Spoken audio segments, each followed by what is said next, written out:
pick yang bakal langsung diambil oleh Gaming Gladiator. Udah nyaman ya. Hilda-nya masih mau nggak? Dan ini merupakan dinamik juga. Kemarin kan kita lihat kan bahwa aku sebenarnya jujur ya, aku gak terlalu melihat Terror Queen ini menakutkan dengan Hilda, tapi dengan Badang sebenarnya. Cukup menarik ya. Iya, waktu mereka di pertemuan mereka di ini ya, di group stage waktu lawan VP aja, menurutku Terror Queen yang menakutkan Badangnya, bukan Hilda. Soalnya memang Hilda sebenarnya ya, kalau Terror Queen ini ada beberapa kali memang yang mereka amankan dan hasilnya juga bisa terjadi mungkin lebih serem badannya. Cuman Hayabusa tempatnya lebih mahal. Terutama habis kalah tadi, wow, gila di atas loh, Kali dan Lancelot, tapi menurutku Lancelot yang make sense. Lawan Hayabusa, dia punya Venom Execution, dia punya Tomrod. Dua skills ini akan sangat mudah untuk dodge Shadow Kill. Tapi kayaknya sih jadi pertanyaan, maksudnya belum ada hero yang tebel banget juga kan di depan, atau emang sengaja pick Kari biar nggak ada hero tebel itu? antisipasi ya, dan power aja sih. Antisipasi dan power. Dan aku ngeliatnya juga kayaknya, terutama Pandai ya. Tadi kalau nggak salah dari 2 game belakang, cuman di takedown 2 atau 3 kali. Dua kali. Berarti satu-satu. Nah, itu berarti dari sisi positioning dan juga tentunya cover temennya cukup on point. Dan oke, ini yang sebenarnya gambling nih. Ini gambling ini. Enggak, menurutku malah ini yang dari tadi kita cari gitu loh dari Terror Queen. Kayak game pertama mereka menang dengan lapu-lapu, mereka mengubah playstyle, mereka pakai hero screening. Kenapa nggak pakai hero momentum lagi? Kenapa nggak pakai hero yang bisa memberikan efek besar dalam fight? Kenapa harus keluar dari textbook dan kenapa banyak banget tim? Kita nggak cuma ngomongin dari MWI, bahkan di MPLID pun ada. Kayak lu menang game sebelumnya, tapi lu keluar dari textbook yang begitu jauh, sehingga membuat playstyle baru yang malah membuat tim lu kalah Itu gitu. overthinking bisa overthinking. Cuman laku-lakunya aku bilang gambling. Kenapa? Karena kalau emang connect ke arah Kari, timingnya pas. Kari bisa dibilang pasti tershutdown. Pasti, apalagi Mazet ya. Nah, kalau positioningnya bagus, salah connect, ini laku-laku makanan Kari yang nantinya akan meleleh juga. Jadi aku pengen lihat ini nanti interaksinya seperti apa. Valentina mungkin salah satu pocket pick lah ya, bisa dibilang nggak terlalu populer di mid lane sekarang. Cuma kita lihat tadi di game yang pertama. Kayaknya Valentina lebih ke menjawab kehadiran dari Hilda tadi, dan emang besar kemungkinan dari Terror Queen akan membawakan Hilda lagi dengan adanya banning terhadap Valentina. Walaupun ada Kari, kayaknya mereka dia nggak bakal terlalu overthinking buat sekarang, karena adalah nafas terakhir nih bagi Terror Queen di babak semifinals. Once mereka kalah di sini, mereka nggak bakal ada lanjut lagi ke game yang kelima. Iya, udah mulai ke arah nyaman-nyaman aja sih harusnya ya kalau udah game ini. Udah sangat menuju ke arah Hilda, tapi ya sebenarnya masih bisa aja di ban kalau game dari terus pengen mengupas lagi kira-kira apa ya selain Hilda yang bisa mereka mainkan. Hylos. Tapi kalau mereka udah punya jawabannya udah nggak apa kasih aja Hilda. Hylos lawan Kari itu sebenarnya menurutku agak-agak sedikit tricky. Banget sama mirip laku lah. Iya, karena kalau early game-nya berhasil, ya Karinya emang gak bakal bisa memiliki item power spec yang cukup ya untuk bisa menumbangkan the tankers. Tapi kalau misalkan Hylosnya gagal dan ternyata Karinya malah lebih snowballing duluan, mencapai power spec itemnya, itu bakal chaotic banget tuh. Hancur sudah itu Hylos. Iya, mirip-mirip laku lah, ada sedikit lempar poin ya. GG komit ke arah gold lane ban. Dan oke, apa nih yang jangan-jangan apakah ini possibility Warwan ini keluar? Warwan Terlalu gambling kah? Warwan make sense di sini. Kanan kayaknya oke. Stick dulu. Aku nggak terlalu suka Warwan kalau misalkan emang belum muncul untuk hero ya. Hero enggak, bukan hero frontline keduanya. Bayar sama apa nih? Belum ketahuan. Berarti belakangan nih. Jadi di belakangan ambil hero yang ada sisi powernya lagi dan bisa menjauh Kari dulu. Oke. Nah ini aku suka Carmilla. Karena sempat dibawakan juga sama Terror Queen waktu bertemu dengan Onyx. Dan menurutku ya masuk akal juga untuk Carmilla di sini karena dari tadi kita bisa melihat Badang itu bakal selalu datang bertiga bareng sama Arya dan juga bareng banget nih sama mid lanernya kita sendiri. Melihat dari tadi kayak nempel bertiga terus gak pernah lepas. Suka. Dan aku suka sih Carmilla salah satu hero yang sebenarnya untuk Rom ya larinya cepet banget Pak. Ya, jadi untuk dikejar Kari masih bisa kabur lah. Kita lihat tentunya ya, ini dua hero yang cukup krusial. badan, skala kontrol oke. Wow, Pakai badan lagi ya. dinamis. Dinamis. Ini tuh kayak nguatin team fight-nya juga kan? Karena kan Iya. Carmilla sama team fight kayak. Ya. Jadi nggak apa-apa dengan one-one, tapi menurutku one-one di sini agak sedikit susah ya. Semenjak adanya Faramis, Netherrealm, dan lagi-lagi kita akan melihat mid lane utility. Bedanya di sini ada area of effect stun dan juga Netherrealm. Tapi jujur, Faramis di sini memang agak kesulitan kalau misalkan memang nanti lawannya Carmilla. Oke, health predictions dari para panelis untuk Profesor KB. Possible game 5 kalau misalkan Terra Queen nggak aneh-aneh. Oke, kalau gue nih. Aku habis lempar poin 3-1. Oke, kalau gitu kita tanya juga kepada para caster sekaligus. Langsung aja, ini dia untuk game keempat bersama Regional Masters kayak Aul. Oke, terima kasih banyak Nevin. Kalau kita nggak mau jawab, gimana Nevin? Tapi aku tadi di grup udah bilang GG sih. GG. Kalau aku prediksi GG di match ini. As a power ranking ya, dari yang kemarin ditanyakan, Vitality, after update ya, Iya. Vitality, GG, TQ, TLPH. Oke. Jadi secara langsung di grand final kalau yang gua prediksikan GG Vitality. GG Vitality. Oke. Tapi nggak tahu untuk kali ini Benar. apakah ada comeback atau gimana. Betul, asal nggak aneh-aneh kalau kata KB tadi. Oh, ya. aneh-aneh. Tapi di zaman sekarang nggak aneh-aneh, kayaknya agak cukup sulit untuk meredam hype dan bahkan yang bisa lebih aneh-aneh dari Gigi. Oke. Tapi match point ya, satu game lagi yang dibutuhkan untuk Gaming Gladiators kemenangan untuk menuju ke grand final ya. Tapi semifinal udah match point banget untuk mereka.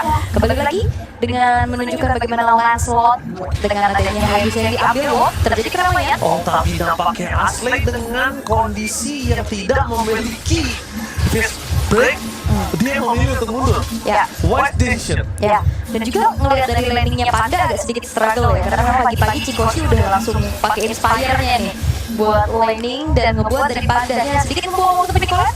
Nicolas bakal coba dimakan dan Rumi masih ada satu White Shadow. First blood early yang berat banget untuk orang tim gaming Gladiators. Bakal saya bakal coba dimakan. Satu momen kill akan coba didapatkan kalau bisa berhasil melakukan fist break. Itu dia. Fist break yang berhasil didapatkan Ashley menukarkan sesuatu yang memang tidak worth it untuk ditukar. Top lane. Oleh kemasalah Panda bakal dimakan dengan instan dengan damage yang masih belum cukup. Early game yang berat untuk Panda. Kita tahu itu sama juga sebenarnya early game untuk one-one. Tapi untuk one-one kayaknya lebih santai. Iya. Karena langsung Nah, aman aja ya. Dan udah hampir dapetin setengah platingan terhadap balutan si dari Outer Turret juga. Lebih bahkan. bahkan di depan sana face break sekalipun ini didapatkan dari Ashley tanpa ada damage yang cukup, tidak ada yang bisa dilakukan. Sayang nih, kita tahu memang dia burst, tapi satu hal, burstnya itu cuma satu kali. Sisanya dia lebih ke arah utility, powernya memang tetap utility. Ya, dan Asli ini masih tertahan di level 3 ya. Dia belum ada combo juga nantinya untuk bisa ngebantu zoning. Dan Arya akan memberikan badannya di lini paling depan. Sementara turtle-nya akan menjadi sebuah pilihan untuk dipok terlebih dahulu oleh Terra Queen. Iya, dari secara power ranking memang game Gladiator ini berada di posisi kedua. Tapi draft di kanan ini memang cukup menguntungkan sekali untuk Terra Queens. Dan bakal di depan sana lihat mereka coba untuk menghindar yang bisa diberikan. Shadow Kill belum dikeluarkan karena masih ada Coach dan Arya menutup jalan meneruskan nanti Terra Queens untuk bisa tiba lebih jauh lagi. Ngedelay supaya Kari datang. Itu sebenarnya wise decision karena Kari akan bisa memberikan damage sangat cukup besar. Di pasar mengalami 3 pemain, mendapatkan 2 point kill. Dan itu dia decision yang dilakukan Panda. Manis banget menurunkan egonya, melepaskan laningnya dan turun ke bawah. Sayurnya bagus banget. Shadow Stampede-nya connect di flanker loh untuk menarik 2 orang dan akhirnya turtle di take over oleh Gaming Gladiators sehingga akhirnya apa yang sudah dibangun oleh Terra Queens di early game ini sudah mulai coba untuk bisa dibalaskan dan gak berhenti karena Cikoshi. Oke, ketarik kembali tapi kenapa optingnya sudah pecah. Itu ya Faramis Netherrealm Saturday for her life. Iya, bukan cuma Netherrealm itu, dia mainin Shadow Stampede dari tadi bagus banget. Bagus banget. Bagus banget. Kayaknya power juga ya kalau dilihat dari gameplaynya. Iya. Karena dia tahu kapan bisa ketarik sama enggaknya. Save the best for the last kan. Kayak dari tadi kan kita nggak ngeliat itu ya, Dan Faramis. jauh nggak sih itu di meta? Iya, ya. Kayak dan ini start replaynya juga nih. Flicker, Shadow Stampede kena ujung Phantom Execution. Bagaimana tidak langsung menjadi sebuah eksekusi yang begitu manis dan ya Panda yang meninggalkan lane juga akhirnya nggak sia-sia ya, dia dapetin point kill, plus juga atasnya nggak terlalu kedorong.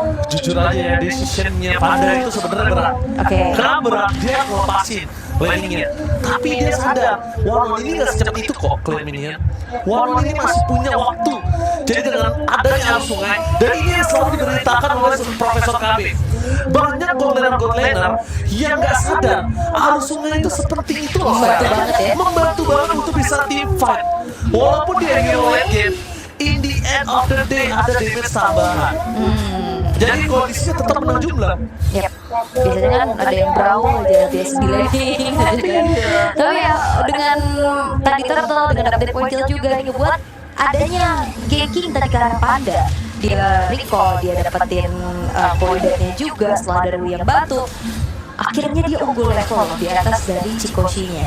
Dan jangan lupakan, Chikoshi ini butuh banget momentum untuk crossbow of tank. Tapi momentum itu bisa sangat-sangat dihancurkan dengan adanya Sayori. Kita tahu Paramis dari dalam itu menghancur momentum. Betul banget. Dari pasangan lihat target utama mereka juga Sayori, tapi dengan adanya Netwem yang masih available, trigger disiplin yang sama, Sayori lebih memilih untuk flicker. Kenapa? Karena kalau misalnya flicker, dia akan tahu dari in-nya dia masih punya Netwem. Yap, masih bisa backup lah ya. Masih bisa backup. Buat di area terpeluang juga. Tapi Panda sudah kembali juga untuk join the fight dan Chikoshi tidak mau Pasti kalah. Vera. Pasti Vera gak ada lu. Lu lihat out dari full. Oke, dan Red kembali dikeluarkan dan Falcon dapat sana free hit. Untuk seorang dari Panda kembali dikeluarkan. Dengan seperti yang keluar juga seorang Chikoshi membuat harus bunuh kalau shadow kill. Terbagi dari 3 fist break again from Moxley. Menggetarkan Riyadh Saudi Arabia. Asli, tahun lalu kita ngelihat dia memberikan kunci mereka dengan begitu sedihnya. Cepet tinggi, tapi sekarang dia comeback dan konsisten sekali dan bisa lagi kita lihat ini benar-benar sebenarnya chaotic banget ya. Comeback stronger Banget, ini strong banget. Fury of the Phoenix, Netherrealm. Memang sebenarnya ini awalnya juga lumayan jawab dari Paramis ya. Tapi di sini di momen 2 orang langsung kena, walaupun memang Turtle didapetin sama Terror Queen, tapi akhirnya Garen Barriers punya balasan yang setimpal banget dan bener kata Aul sepertinya ya. Bukan 40. Masih ya? Karena gue lihat Aul dengan 40. Kenapa begitu? Iya ya. Tapi lihat Ashley di sini akan memberikan informasi yang cukup mahal yang mungkin aku cukup setuju dengan satu statement yang mahal adalah ketika lihat di depan sana Bapak Senang ada Victor Alvarez banyak coba kembali Ashley again and again berhasil mendapatkan momentum dari Netwem cepat menyelamatkan pasukan dari Victor Alvarez karena nggak sempat jalan terlalu lama karena Nicolette udah gak ada lagi jalan pulang satu momen kill terus tidak berhasil ditukar dengan Shatter finally terjadi. Meanwhile, para pasukan dari Victor Alvarez mereka mendapatkan keuntungan sepertinya satu initiate power tanpa prepare dari tim gaming di atas membuat mereka langsung fall down. Mereka gak siap sih. Plus juga mereka inisiasi di area yang sempit dan di situ adalah momennya Curse of Blood itu bisa kena banyak. Ini kan berdua. Ini temennya gak siap nih. Gak siap. Terus belakangnya juga dipatahin. Terus kena Curse of Blood. Jadi ya nempel semua, targetingnya semakin mudah, belakangnya diacak-acak, pandanya akhirnya tumbang nih di tangan dari Lagrina. Iya. Mereka nggak prepare banget sih kalau asli. Itu bisa dibilang nggak ada teriakan lihat gue nggak ada. Nggak ada di Bahasa sini. Inggrisnya? Look at me like me ya. Look at me like me. Guys, nggak ada tuh. Gak ada ya, dan wah ini Kalau ada tadi enak banget tuh. bener. Ini pasti rata. Itu gak siap banget sih dari follow-up damage ya. Dan sekarang keadaannya cukup sengit ya untuk keduanya. Ini bener-bener vibes match point-nya kerasa banget. Game Gladiator mereka memang selalu bisa tadi sukses ya ngebawain inisiasi demi inisiasi, tapi ya nggak selalu melulu. Harus memastikan juga bagaimana follow-up damage-nya tuh cukup dan ada dan siap. Dan akhirnya kita ngeliat ada sebuah inisiasi yang tidak di-follow up dengan baik, sehingga akhirnya menjadi momentum yang dimanfaatkan oleh Terror Queens. Nicolette tidak boleh miss lagi pancernya. Tadi kita melihat ketika Nicolette miss pancernya dengan Chikoshi langsung lumpuh ya. Nah itu dua keuntungan yang dimiliki dari tim Terror Queens.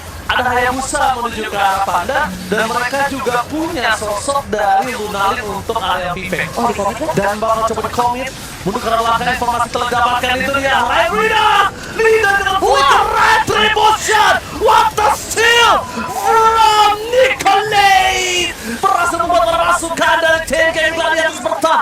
Terbang di depan sana. Sayori mencoba untuk mundur ke arah belakang, memberikan sedikit distraction agar tim Terror Queens membiarkan Arya untuk pulang. Tapi sayangnya 1000 sayang, Arya terperangkap.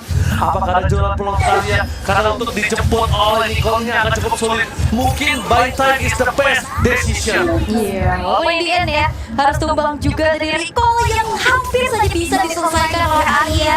Tapi satu buah pencurian akhirnya Rui Bushen sudah menemukan lawan yang sepadan. Akhirnya bagus banget dia masuk dan asli momentumnya bagus-bagus juga sih. Dari tadi bagus banget finish break-nya. Cuma masalahnya kalau damage kan itu dipisahin kan. Ada Rui juga yang tadi langsung tabrak ke belakang. Akhirnya tukar nyawa dan Lordnya bakal coba untuk dicicil terlebih dahulu. Mata di asli, Cekosi menjadi gelar utama. Tapi walaupun finish break dan juga face clear telah keluarkan Cekosi, kali ini memberikan waktu dengan damage yang cukup besar banget di bawah sana Panda. Instant damage dari Red 2 early membuat sosok dari Cekosi kayaknya langsung mundur ke arah belakang dan tidak membiarkan satu weakness point pun terbuka. Lunalin yang tidak memiliki pasif kayaknya harus mundur sedikit. Teriakan yang sangat meriah di stage dari NWI benar-benar membuat Terror Queens dan juga Gaming Gladiator seperti seakan-akan ada di arena Gladiator Roma. Wah, gladiator tuh ya.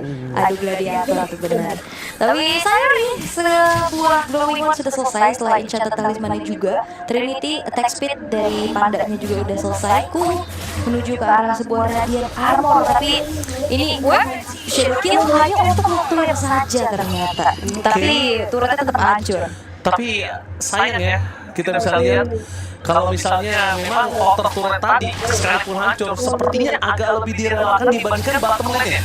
Karena bottom lane udah inner loh. Ini udah inner. Dibandingkan mereka harus ngeluarin banyak banget soft skill untuk nge-defense dari top lane-nya. Benar-benar. Dan mungkin sekarang dari Gaming Gladiator mereka harus ini nyamain dulu kedudukan ya dengan inner turret yang udah kebuka nih. Plus outer turret dari Gaming Gladiator yang hancur. Mereka harus target ke arah tengah dulu kan sekarang untuk semakin bisa leluasa nantinya menuju invade jungle-nya, memberikan trapping momennya juga oleh Arya. Tapi ya masih bisa ditahan dengan cukup baik. Rui selesai dengan sebuah war axe-nya juga untuk saat ini. Lane jauh di area top lane sudah mulai dipegang oleh Chikoshi. Nah, secara sisi power kan sebenarnya ini ada Arya ya sebagai initiator dan Ashley juga. Tapi jangan lupakan Chikoshi ini kan punya Needles and Flower. Dia punya immune gratis dari skillnya. Dan Panda juga harus punya Patcher. Kenapa? Kalau nanti hilang Rina ini akan fokus ke arah Panda, itu jadi nggak masalah, dia nggak harus pakai flicker, dia tinggal pakai Rina Patcher-nya. Atau jangan sampai jadi ini ya dependen sama Netherrealm ya. Betul, dia nggak dipending sama Netherrealm. Supaya Netherrealm-nya nanti itu bisa digunakan bener-bener dalam kondisi yang emergency. Dan Fading Light One kembali DJ Panda on the floor, berhasil mendapatkan pull. Damage sisa yang bisa diberikan lagi dari Arya. Netherrealm yang hanya lewat membuat dia selamat dari dengan satu tadi langsung lewat Tom Ross-nya. Cukup mengerikan Arya. No start for resign. Full ke belakang. Panda still survive. Dapatkan Shadow Kill yang gak bisa menancapkan Panda. Berkat Ashley kembali. Ashley menyelamatkan hidup Panda untuk kesekian kalinya. Kesekian kalinya ya. Ini benar-benar menjadi partner in crime yang begitu. Oke, tukar dua tapi Rui tidak akan lolos. Karena Pancer terakhirnya sudah dialami. Showtime! Kiyoshi! Satu orang yang bisa menyelamatkan Terror Queens di late game ketika Rui tidak memiliki Shadow Kill. Dia tumbang dari satu sebagai Light Quill terakhir dari Panda. Lihat membuat apa sekarang tim Terror Queens maju lebih dalam lagi dengan ada drive. Mereka tidak takut, tapi jangan lupa karena hilang Rina. Panda menjadi target utama mereka dan Sayori. Hanya paling yang bisa dilakukan supaya Pandanya free hit, dan itu dia Ashley datang kembali memberikan pesona yang luar biasa dan satu kali kedipan mata menutup jalan pulang untuk Terror Queens. Wah, bocor? Pasti bocor, dan bahkan itu dia satu kali kedipan mata saja. Hilang ya, Sayori gak apa-apa dia tumbang 2 detik dia hadir lagi. Oh, cross bottom. Winter Crown. Tapi sayangnya sekali sosok Panda yang harus tumbang. Karena dia pecahnya di dia. Iya, nggak ada lagi yang bisa selamatkan sama Ashley.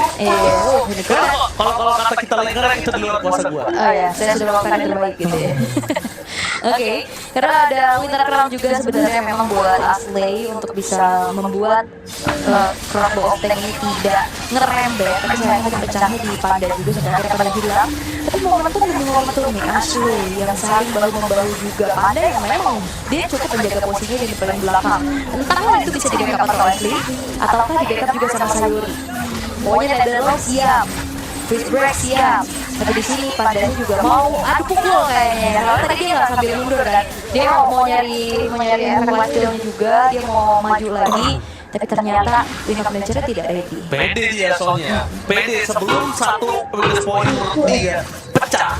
Dia udah bisa kembali dengan pasti, tapi dapat flag! Oke! Free hit untuk para pasukan tim Gaming Gladiator! Dengan adanya Ois di sana, membuat para pasukan tim dalam kill mereka menjalani game tambahan Cut Minion! The best thing untuk melawan Rui! What a play from Ashley! Itika! Game ketiga ini milik Gaming Gladiator! No wonder MVP Ashley! Harusnya. No wonder! Ya karena memang secara damage deal jelas Panda carry the game banget secara damage deal, tapi dia bisa deal damage, dia bisa dapetin item-item juga tidak lepas dari backup-nya Ashley, dari inisiasinya Ashley. Secara langsung kayak seperti disuapin gitu ya. Iya, asli kayak jiwa dan raganya tuh untuk Panda. Nah, Dan itu sudah terjadi tuh berkali-kali dari game 1, 2, 3. Dan bahkan di game keempat ini makin lebih terlihat jelas. wah ini bagus lah. 3 base turret sekarang sudah terekspos dari Terra Queens. Mereka harus bisa mendefense karena Trillion Push akan dimaksimalkan oleh Gaming Gladiators. Nah, holy defense untuk kali. Gaming Gladiator berhasil mendapatkan mid. Dan mereka mencoba untuk menuju ke arah battle. Masih ada panjang untuk ke belakang. Dan ada consideration Rui. Belum ada yang bisa dapatkan dari Laurina. Benar-benar gila dari Lockdown. Dan bersetir sangat penuh. Membuat Terra Queens.